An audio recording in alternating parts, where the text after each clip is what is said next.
Chapter 14. Whom the Lord loveth, he chasteneth. We have been asked this question: why are all who long to serve the great cause of humanity so oppressed by lack and limitation of one kind or another? The title to this paper will give a hint to our answer, and while it may be quite satisfying to some, yet until it is fully realized and its application to one's individual case is clearly understood, it is but a sorry fact if it can be proved to be a fact. This we hope to prove to you, and we first would remind you that we have shown in previous articles how all earnest aspirants, especially all true disciples, seek to be cleansed of all qualities of self and separateness that prevent the unhindered use of the personality by the higher self, and that they actually ask and invite such cleansing. At least in their hearts they do, if not in definite prayers, so that they may become perfect instruments for his use. Remember, this must be so with true disciples of Christ, for he must give up all of self if we would follow him, and that means we must give up all of those things that hold us to this world, the flesh and the devil, for self is the only devil, and self is wholly of the flesh and of the world. Now try to realize that to have reached a stage of spiritual growth where we gladly do this, we must know that we have had little to do with such growth. It was something within us that was growing, and in order to grow, some of the old confining and conflicting qualities of soul and the thoughts and ideas they engendered had to be loosened from our consciousness and be left behind. That such was part of the cleansing process.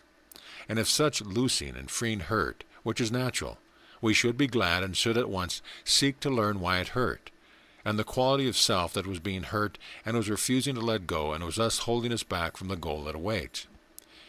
Keep in mind the unconscious growth within taking place. We can then see if health departed or financial reverses came or some loved one was taken away, or one of the cherished desires of our hearts was suddenly removed, that it was necessary to bring such about first in order to awaken the soul, and that when that was accomplished the mind's attention could be turned to the Lord within, the giver of all good things. But some may say, why should any of these things be taken away in order to turn us to God? We will let you yourself answer that question. Why did you not turn to him before, really turn to him? When you had health and money and loved ones and the desires of your heart, where and when did God come into your thoughts? Was he not then but a vague term, an abstract ideal, who intelligently stood as the fountain of all religious thought, but who actually had no real existence in your life? Yes, you accepted him as the author of your being, and that he was responsible for all things in your life, but did you really know him? Well, the time had come when he, within you, could prepare your human mind so that it could become conscious of him, could learn to know him as he is, and could eventually cooperate with him by first letting him use you and all that you are and have, and then giving you those qualities of mind and soul, and later those things in the outer which he can use, not for your good alone, but for the purpose he intended from the beginning, for the good of all. All must come to that consciousness, and if you have been brought to that place where he has accepted you at your word, has begun the cleansing process, and has taken some things away that meant very much to you, it is a sure sign that he has called you, has chosen you, and is not only trying to gain your mind and heart's attention, but is verily drawing you to him. The Standard Dictionary defines chasten as to discipline by pain or trial, to make chaste, to refine, purify. Now none of the above means much unless you fully realize that the Lord is yourself, your divine self, that one within who has been growing you, who has been putting you through all the experiences of life, in order to teach, discipline, chasten, refine, and purify your human and supposed separate mind, so that it knows its identity with you and your mind. It is no outside God doing this, no great being somewhere apart from you, but is the real you abiding within the soul, and from there directing all, inspiring every needed helpful thought, and permitting other kinds only for the mind's disciplining and its learning from the mistakes they cause you to make. Until you have taught it thus to turn within to the Lord, the self within, and to look to him only there for everything, to wait upon his every will and word, God is not real to you and has no actual part in your conscious life. The impersonal life has taught you all this, and you have not already proved it. It is time that you begin to know that the I am of you is your Lord, that he is yourself, your only self. Many of you have earnestly studied the helps provided in the preceding articles and have faithfully striven to grasp the realization intended, but cannot quite close the gap between your human and divine centers of consciousness. Some, however, have been able to draw their minds back into conscious oneness, where they recognize I am as their self, and their human minds as but instruments or channels formed for use in outer work on planes of consciousness outside the kingdom. We will try to give herewith a few additional help for those who feel and need only a little more light to enable them to close the gap. Some practical work. First, read again carefully the article Practical Work in the 7th chapter. From it you will note the importance of learning to talk to yourself. For in such talking you soon find that something greater than your human self is talking, and that it is the mind that does the listening and thinking and understanding of what it hears. Practice will gradually bring the conviction that a higher or greater you is thus talking, for things will be said that your mind did not before know, and that will give you encouragement to continue until your mind recognizes that words of wisdom are being spoken. Truth, very much worth knowing and putting into practice in your life.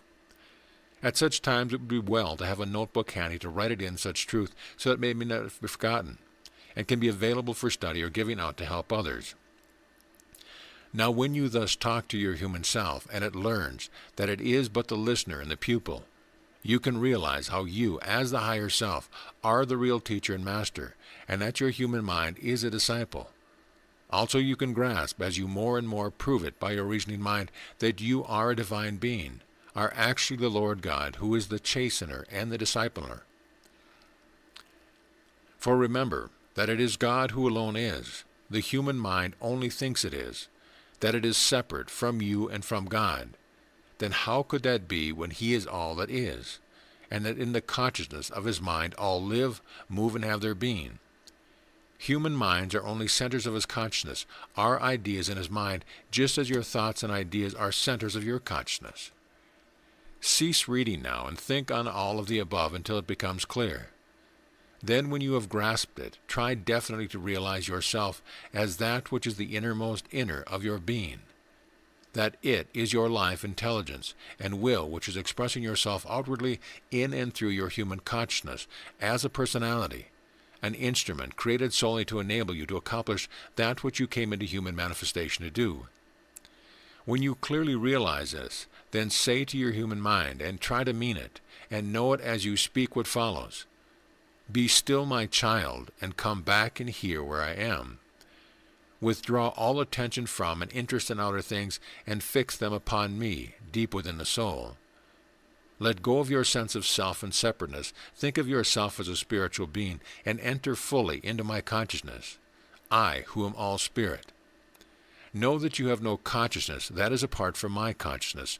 Therefore you cannot be separate from me, only as you mistakenly think so. For as you think, so does it seem to you to be, when you are without in the consciousness of such mistaken thoughts. Therefore come back into your soul consciousness and abide here with me. For your soul body is very beautiful, is perfect in every way, strong, healthy, harmonious, pure, radiant, glorious. For it is your real body, in which you really live, and where you always are at night when sleep frees you from your physical body consciousness. It is so because I am here, because I created it as my habitation in the beginning, and because I dwell in it as yourself, and therefore you, when there, are one with me, and consequently are perfect now, even as I am perfect. And back and here in my consciousness you can see and know yourself in the perfection of my image and likeness. Even as I see and know you, can see clearly that you are not separate, could not possibly be separate or different from me, yourself, your one and only self. Think, I am trying to prove to you your actual and eternal nature, that your real body is perfect, that you can never really be sick because of its perfect purity, that in your soul home, which is your true home, all good things are yours, that there is no lack or limitation of any kind there, for in the kingdom of my consciousness, which contains only all good and perfect ideas, less than perfect ideas or conditions do not and could not exist. Can you not see that it is only because you think yourself different from your true self that you seem different? Remember what was stated in the last chapter. What you think and hold in consciousness as being so, outmanifests itself in your body and circumstance. Then your body and circumstance are now only the outmanifestation of your wrong and ignorant thoughts, and they have no real existence. Can you not see that? and that if you will but cleanse your mind of all those wrong and untrue thoughts and know yourself as you are, in your soul state, in your kingdom consciousness, you will actually be and see yourself as I have shown you are there. Ponder this for a while until you get it. It will mean everything if you persist and do get it. Now listen carefully. Having grasped the great but simple truth of what has been stated, then to you nothing without in the realm of manifestation is true or of any real importance, for the only reality is within in your soul state where I am. Then you, in your human self, are nothing at all, for I, your perfect self alone am. You are only a human mind, an idea or center of my consciousness that I created for my use in the realm of matter, which itself is but a composite idea in consciousness, in order that I myself might dwell and function in that outer realm when I had prepared and fitted you as a perfect avenue for such functioning. You are nothing, can do nothing, and can do nothing only as I do it through you. Then why should anything really matter to you, you may well ask? Can you not see that it does not, cannot possibly matter if you are nothing, and I alone am? Then, beloved, why not let go and turn over all to me? Let go of everything and put all responsibility onto me.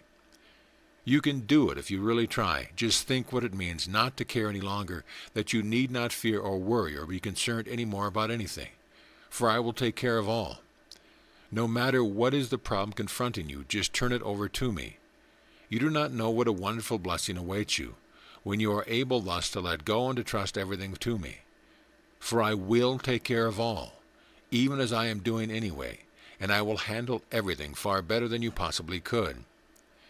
Yes, when you have learned to trust all to me in a positive, living, powerful trust, I will arrange everything, for when you actually let go and get out of the way, I can bring forth into manifestation the good I intended from the beginning for you, in order to accomplish my purpose with you.